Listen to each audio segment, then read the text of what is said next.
Placé sous le haut patronage du président de la République, chef de l'État Mohamed Bazoum, le public de la capitale a massivement effectué le déplacement du stade général Séni Kountché pour cette finale de l'édition 2022 de la Coupe nationale opposant l'AS Douanes à l'Union sportive de la Gendarmerie nationale.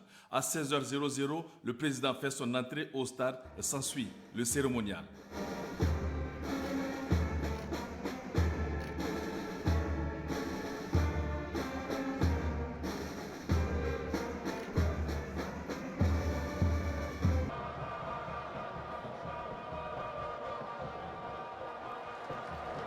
Le coup d'envoi donné, les 22 acteurs entrent en jeu dans une belle finale qui met aux prises les deux meilleures formations de la Super League, soit la meilleure attaque USGN face à la meilleure défense AS Douanes. Une phase de jeu très équilibrée durant les 45 premières minutes qui vont être sanctionnées néanmoins par l'ouverture du score à la 46e minute de jeu en faveur des gendarmes par l'entremise de Soumane Haïnikoy.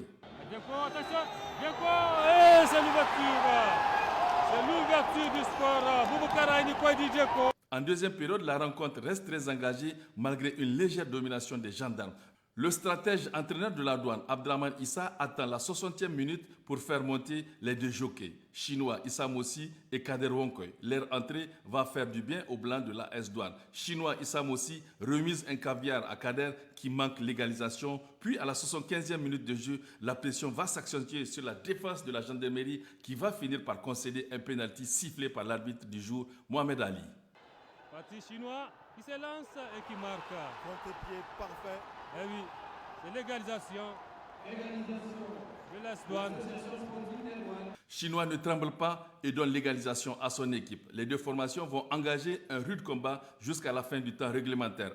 Un but partout qui envoie inexorablement les deux formations au tir au but. Deux joueurs manquent leur tir chez les gendarmes, un chez les douaniers, qui remporte cette édition 2022 de la Coupe nationale en présence du président de la République, chef de l'État, Mohamed Bazoum, qui vient réitérer à la jeunesse nigérienne sa détermination à faire du sport un vecteur de développement, un véritable ambassadeur du pays. Nous avons assisté à un bon match où les équipes ont donné le meilleur qu'elles pouvaient donner certainement. Le match était peut-être lent au début, mais après l'égalisation par l'AS Douanes, il y a eu beaucoup de vivacité.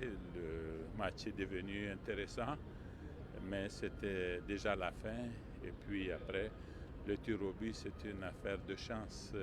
La chance a été du côté de l'AS Douanes.